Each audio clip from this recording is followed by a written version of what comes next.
You're locked in to the hottest station on the planet. Resistance is futile. The revolution has begun.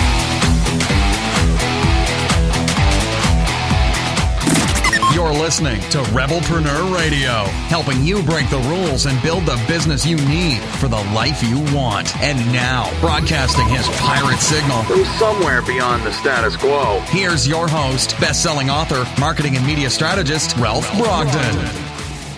Hello and welcome to Rebelpreneur Radio. It's the show that helps you build the business you need so you can live the life you want. I'm Ralph Brogden. Well, in the day and time that we live in, the hub of your business, at least as it concerns customers and where they are, hub of your business is your website. Regardless of the type of business that you're in, you're going to need a website. There's lots of tools out there now that you can try to tell you you don't need a website, but I got to tell you, you need to build your website, have your platform to get people into your marketing process. Don't trust that to some third-party thing. Even if it's Facebook, you still need to build your platform for your marketing and media presence online. So there's lots of options, lots of things to choose from out there. But the most important thing is highlighting your unfair advantage through your marketing and website. And to help us dissect what that means and how that applies to you, I'm speaking today with Chris LaFay. He is the founder and the CEO of Classic City Consulting, an Atlanta-based web design and development company that partners with businesses across the USA, some that you have probably heard of, such as Home Depot, AutoZone, and many more. Chris LaFay, welcome to welcome to Rebelpreneur Radio. Thank you so much for having me today. I really do appreciate it. I'm so excited to have you on. I misconfabulated the name of my own show. How do you like that? So excited. Oh, that's wonderful. I love the word that you just used there too. That was a great one there. Misconfabulated. That was wonderful. Yeah, misconfabulated. I've been at this for a while, and if I keep on, eventually I'll get good at it. So practice makes perfect. Tell us a little bit about your background, Chris. How did you get started in marketing and web development? So back in fifth grade, there was this book fair at my elementary school, and this is when all the cool kids were grabbing Harry Potter off the shelves, right?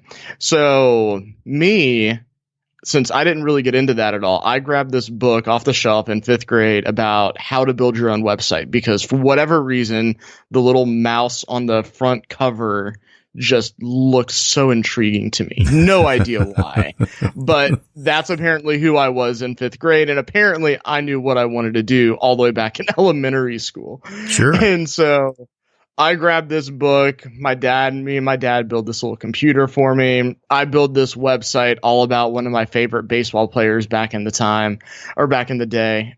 And thus begins the journey of building websites back in fifth grade. I actually closed a client for the grand total of $100 when I was in seventh grade. Wow. So learn how to make money quickly, needless to say. And so my brother's about 10 years older than me, so he was in college during this ramp up time, if you will. And so he was getting a business degree, and he decided when he was at college, hey, why don't I use my business degree in marketing and finance and actually help my brother, not get ripped off by only getting paid $100 to build a website that took him 100 hours to build. So we started a little business together over the coming years. And to make a ridiculously long story short, cutting through all the fluff of, grade school and college, his business is running strong. He's doing a lot of print and some web design. And eventually I kind of broke off from that and started my own web development firm. And we still do quite a lot together, needless to say. But that's where everything got started back in fifth grade. It was again, I don't know why, but I'll take it. It's just something in you that clicked. I remember messing around with a computer, an Atari 1600 XL, and writing programs in BASIC. I guess the clues to your destiny you find very early in your life, even if sometimes you don't connect the dots all the way until later on. But you took something that you enjoyed doing and you figured out how to turn it into a business. And from those humble beginnings, you have now worked with some very large clients around Atlanta and around the world. What do you do? What is distinctive about Classic City that's different from most web developers? So our goal is to kind of unearth your unfair advantage. And obviously that's kind of branding in a nutshell. But what a lot of people miss out on, especially people that are trying to build their own websites by themselves, is try to figure out exactly how you're solving a problem for your customers. I prescribe quite a lot. If you have never read it before, Story Brand by Donald Miller. It's a fantastic book. If you're a business owner and you're trying to do a little bit of DIY marketing, I highly recommend starting with Story Brand. It really helps kind of frame up how you position yourself online and through honestly any medium whatsoever. But we're all driven by emotions, right? We're all humans. No matter what business you work in, no matter what product you have, a person is going to be buying a product from another person. It's a human to human connection. And so the goal of actually building a site isn't just to make it look pretty. The idea is to figure out the people that are going to be coming to your website, what problem are you helping them solve? What pain point are they having that you're there to help alleviate? And the reason you're in business, I would hope, is that you do that better than other people. And so trying to figure out, A, what your unfair advantage is and what problems you're solving for your customers. If you have that down pat, then as long as your website's usable, this is coming from a web designer, right? As long as your website's usable, but if you're saying those right things and you're making that emotional connection with people before they pick up the phone to call you, fill out a contact form, whatever that is, you're already so many steps ahead of your competition that just lists out, here are my 5 services that I have, pick and choose what you want and be done. You have to make that connection with people. That makes a lot of sense. And, myself coming from an agency background, I have seen websites that cost $5,000 to build. I've seen websites that cost $50,000 to build. What's the difference? In terms of the finished product, not that different, but no. Regardless of how much money you spend or how much you're willing to spend, if you don't have a marketing strategy behind that website, then it's really just, it's just kabuki. It's theater. It's just outward appearance, and you're not going to get the ROI that you want. You're talking about the unfair advantage. Why is it so hard for businesses, people to figure this out and to do it for themselves? What is it about that very simple proposition that makes it so elusive to business owners to where they really need someone like you and someone like me, frankly, because you and I are basically in the same business, communication and marketing and media. It's basically trying to communicate to other people. What do you do? And what are the problems that you solve? What's the results that you create? But why is it so difficult for people to figure that out by themselves? I mean, as the business owner, or whether you're an owner or, high level up in your organization, you're in the forest all day long, every single day. You're working with your customers. You're working with your team. It's hard to zoom out. In fact, I finally just came to that realization. I've been preaching it to our clients for years and years and years and years. And I was talking with my team about a month or so ago, and they basically had a come to Jesus meeting with me. And they're like, hey, we don't really know what our mission or our vision is for this business. We need to figure this out. And we've been trying to figure that out over the last 2 years. And so finally, about a month or so ago, I bit the bullet and had somebody else that's not me, or in all honesty, one of my friends that knows me well, just has a different business model than I do. I wanted somebody completely separate from my business to come in and take a deep dive, because those people that have those outside perspectives, they can get the 30,000 foot view. they're not going to be tainted by the experience that you have, the clients that you work with, the pros and cons of how you do things and why you do them. They're coming with a fresh slate, and they're willing to be able to say, you're right on this thing and you're wrong on this thing. They don't have years of friendship to balance whether or not they tell you the whole truth and nothing but the truth. Yeah, they're not trying to win, as Anthony Soprano would say, I'm not trying to win any popularity contests here. Nope, exactly. The whole reason I'm paying you is to hopefully have you throw something back in my face that triggers a response from me. Mm-hmm. Because if it does, you know, whether it's good or bad, doesn't matter. You're going to make headway that way. And in order to really figure these things out, you have to talk to other people. You have to let somebody fresh come in with a new set of eyes that sees problems in a different light. And not every consultant's a match for every potential client. You have to line up in personality types, of course, but just getting that fresh perspective is by far one of the best things you can do. And we're in the middle of doing it for ourselves right now. So hopefully in a month or two, we'll have some fresh messaging and, some fresh, push forward for our business too. So, and that's how you grow. That's how you evolve and grow and improve and innovate. And that's a really good case for anyone who's listening. You don't know what you don't know. And it's just crazy, I think, to go on an expedition into the forest that you've never been in before and think that you can find your way without expert guidance.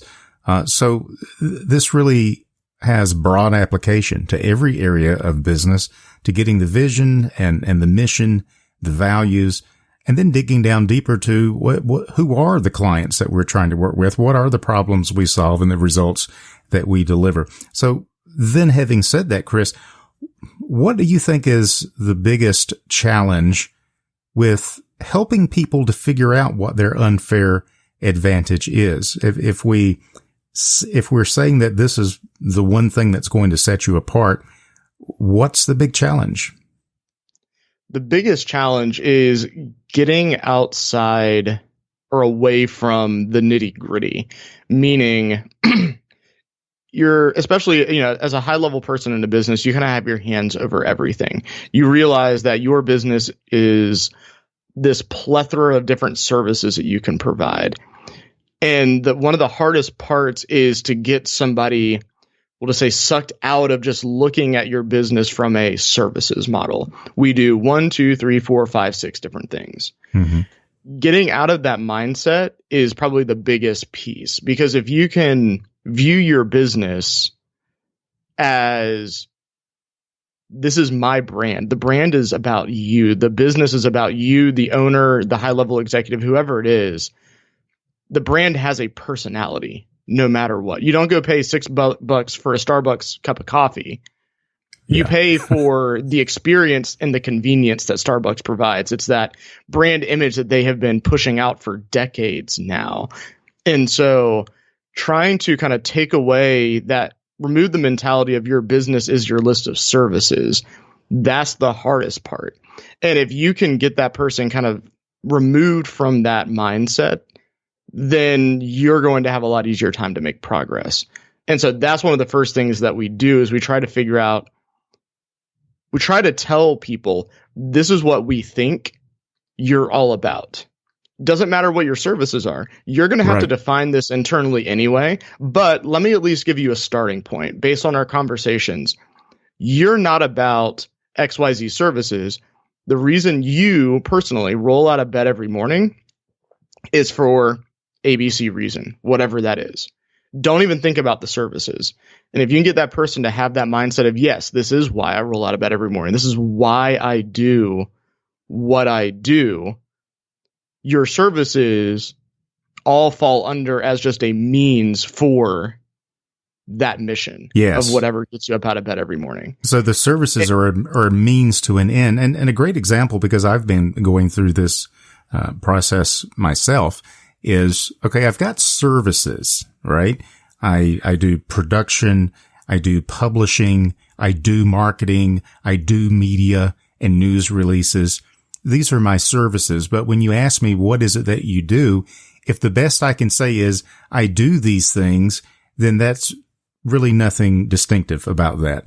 There's nothing advantageous about that. But when I take a step back and say, what I really do is I help people master their message. And that opens up a whole universe of there's lots of ways that we can help to express that message. It may be in print, may be on the web. It may be in a marketing strategy, in a media promotion. But what am I really doing is I'm solving the problem of helping people to master their message. And in the same way, any business can do that. You brought up a good example there with Starbucks. So regardless of the business that you're in, it's not about the services that you provide. It's the end result. It's the outcome that other people are looking for. Does that sum up the idea, in a nutshell? Exactly. I have a quick example in regards to that. One of my good friends, he runs, his primary source of revenue, we'll say, is he manages people's podcasts for them. And I've known him for a few years, and I'm one of his sounding boards. He talks to me about all the different ideas he has of how he can make more money and how he could utilize his team to do this, that, and the other. And so he's one of those kind of people that, he gets an idea and he runs with it as far as he possibly can, and then realizes later that he's spinning his wheels for no reason, and he's just tired at the end of the day because this idea that he had just didn't pan out. And so he was working with somebody, and he finally realized that his entire mission is he is the conversation guy, and he takes conversations and teaches people how to convert them. So his entire mission is conversations that convert. There you go. And so now that he has that mission of telling people, hey, yes, we can manage your podcast for you. That's great. That's fine and dandy. But the whole idea of you even doing a podcast is hopefully that you get some conversions for your business. That's where we really help you. We help you convert the conversations you're already having to business. And that just unlocked just the kind of, owning the different service lines that were underneath that, and really gave him a mission that his customers could grab onto, because now they want to work with him because he is the guy that can convert conversations. So you align yourself. You align yourself with the outcome that the client wants, in the vision that the client has, not so much the services that you want to sell them. Exactly. And that allows you to find better clients as well, because if, people buy stuff from people that they think like them. If I like you, there's a better chance I'm going to buy something from you, even if I don't have the money for it. And so if you're really mission heavy and you push, that exact vision of what you want to do, if people connect with that, they're going to be a whole lot more likely to want to do business with you either now or in the future. And I don't know about you, but I would much rather work with a guy who says, I create conversations that convert, more than the guy that says, I'll manage your podcast for $500 a month. I don't really care about that. I like the other guy, the way that sounds a heck of a lot better. Yeah. It sounds more like a relationship to me. That's a great example of strategic communication. And it's all about the positioning. How do we position this product or this service so that it does communicate? And are you saying that communication, that positioning, that is the unfair advantage, and it's unfair because most products and services don't do that? Bingo. 100% yes. If you can figure that out, and it's not easy to figure that out, that whole conversations that convert thing, it's a simple phrase, right? But getting to that is ridiculously challenging and takes a long time. It takes a lot of conversations with different people, even bouncing ideas back and forth. That's not something that you're just going to figure out in your 1 hour between meetings on a random Wednesday. That kind of thing just doesn't come to you. Now, maybe for some people it does. I mean, I'm not one of those guys. Most people I know are not one of those guys either. But that's one of the things you have to workshop and really work through with, I think, somebody external as well as the people on your team to make sure there's alignment there. Yep, I agree. For someone listening to this and it begins to resonate and they get it. Yeah, I've got this menu of services, but I've never really thought through my unfair advantage, my unique selling proposition, not just from my perspective of what I think I do for people, but from the perspective of what other people think they're getting and what they want, which is more outcome based. What can we begin to do to begin to position ourselves more intelligently in our marketing and in our website?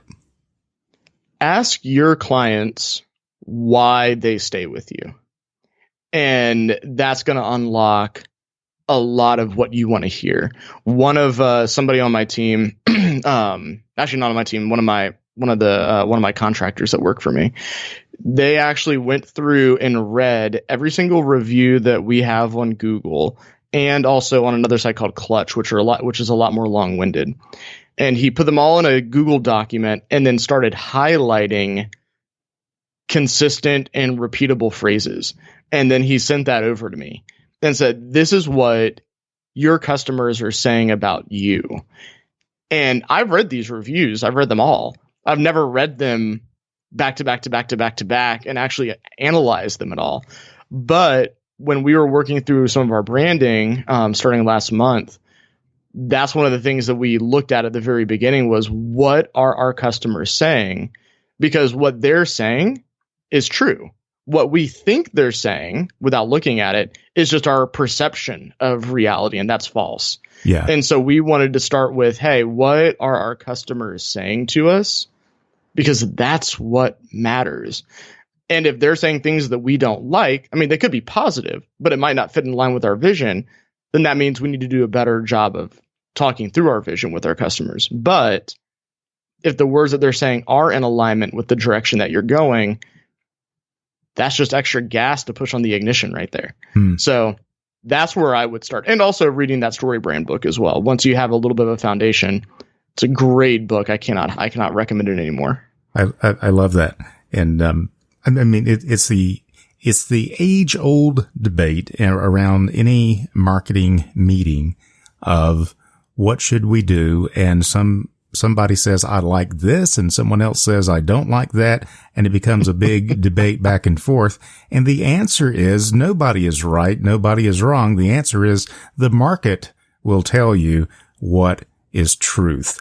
They will Yep. give you the response, and whatever the market says, that's the right answer. And you can't get there sitting in a boardroom. You can't get there just rubber stamping something with your opinion. Put it out, make a test, do a campaign, see what the market says, because the market tells you the truth. You can't get the truth on your own. And one thing, sorry, go ahead. No, I'm going on a rant here because I've seen so many ideas shot down before they're even implemented, and you have no idea what the market wants, what the client, how they will respond to things, your prospects. And I'm just saying, let's put that out there. Let's see what the market decides. And I think you'll be pleasantly surprised when you do that. And one of the biggest pieces that I see where people, when they're working on their messaging, their brand image, their tone that they're speaking through, is that there are way too many cooks in the kitchen when these conversations are being had. I hear you chuckling over there. I'm sure you know this very well. We had a client that we were just doing their logo for them. That was it. And so we send them over some logo comps. After we did it, we did a nice little discovery phase with them. And then we sent them over about 4 or 5 different versions of the logo just to kind of, get a quick litmus test of where they were all at. Then about a week later, we get back a Word document that was no less than 7 pages long. And the subject line of the email that had that attachment in it was, I sent this out to 60 different people. Here are their thoughts. Please make changes. And I'm like, oh my gosh, where do we start? This isn't feedback. This is just a smorgasbord of words at this point. So having to talk through with them, you can't make decisions in groups of 60 people, especially for a very, very small business. I'm definitely down with you getting as many opinions on things as possible. Yeah, some things you can like an advertising approach, a marketing strategy, a certain ad. Then you want to let the market decide. But what you're talking about is design by committee or market by committee. And that's a different approach, because I guarantee you, and I've had this happen to me 1,000 times, which is why I'm chuckling, that the people that they are getting feedback from on their logo, it's not people out in the marketplace. It's friends and neighbors and my uncle's brother's cousin's sister's mother who has 2 weeks of experience in design. And these are not valid. This is not valid feedback. No, not at all. And especially if you work in a small business, if you get every single person's feedback on something like that, no matter what, you're not going to be able to please everybody. Yeah. And so now by showing things off before they have kind of, been fully vetted and kind of come to like the final version, you're going to tick some people off now who might not have been ticked off if they actually didn't have a particular say in this. And so trying to figure out where that balance is of what's too much and what's too little, eventually whoever the leader is, and not most people that are listening, is probably you. Eventually you have to be the one to make the final decision on things. You're the one that's going to have to live with whatever that decision is. And obviously your team does as well. Yeah. But there has to be a definitive, this is where we're going, this is where we're not going, let's move. And that's the key. Yeah.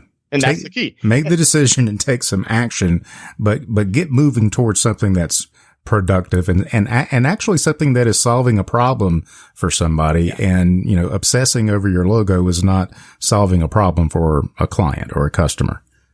No, it is not. And that's why your brand, the words that you use on the screen or on whatever medium you decide to use, so much more important than a logo. Do you have to have a logo? Of course. Should it look nice? Of course. It should be catchy.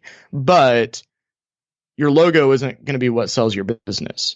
It's exactly. You understanding why you do what you do and why you like solving problems for people and making that emotional connection. Yes. That's what's going to grow your business in the long run.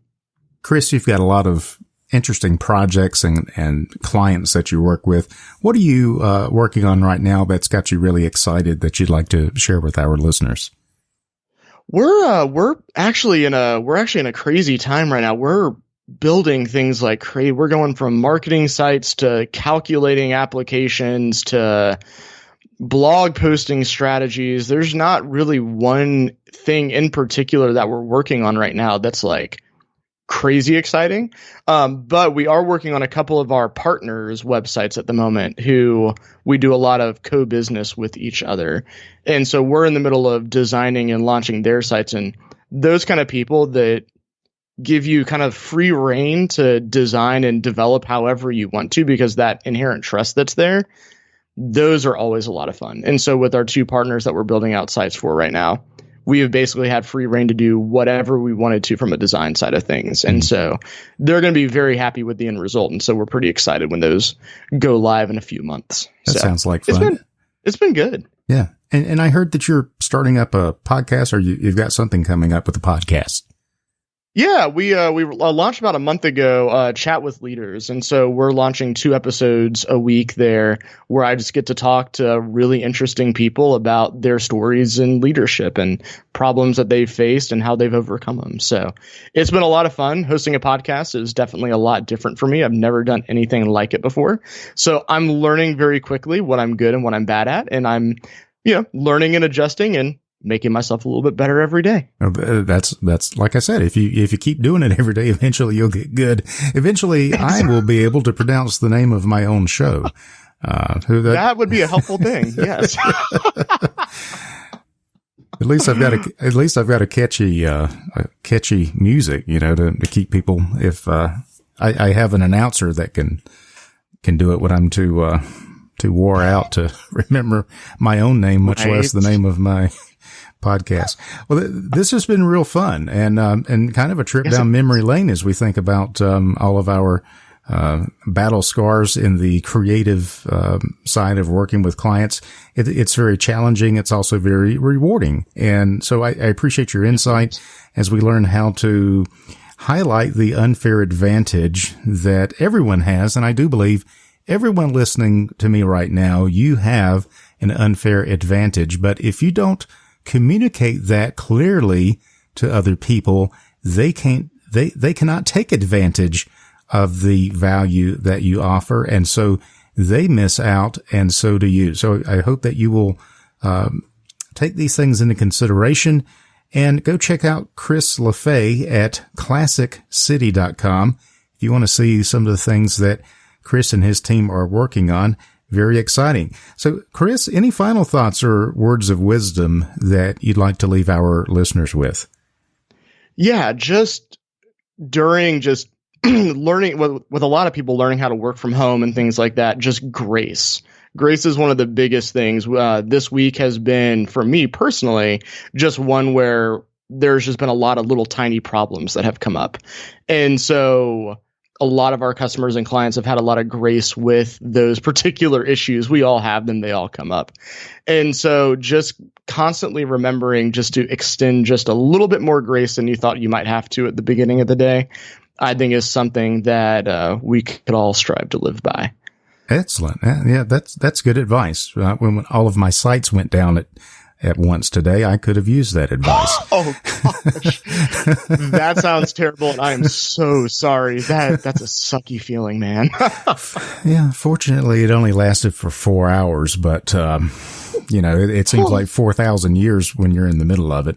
But such is the life of the digital marketer. Thank you so much, Chris LaFay. I've been speaking with Chris LaFay, the founder and CEO of Classic City Consulting, an Atlanta-based web design and development company that partners with businesses all over the U.S. And if you want to find out more, we'll have the link on the Rebelpreneur website. It's ClassicCity.com. Chris, thanks so much for your time and for being on Rebelpreneur Radio. I really appreciate it. Thank you so much for having me today. I really appreciate it as well. You've been listening to Rebelpreneur Radio with Ralph Brogden. Download the show notes and much more at Rebelpreneur.com.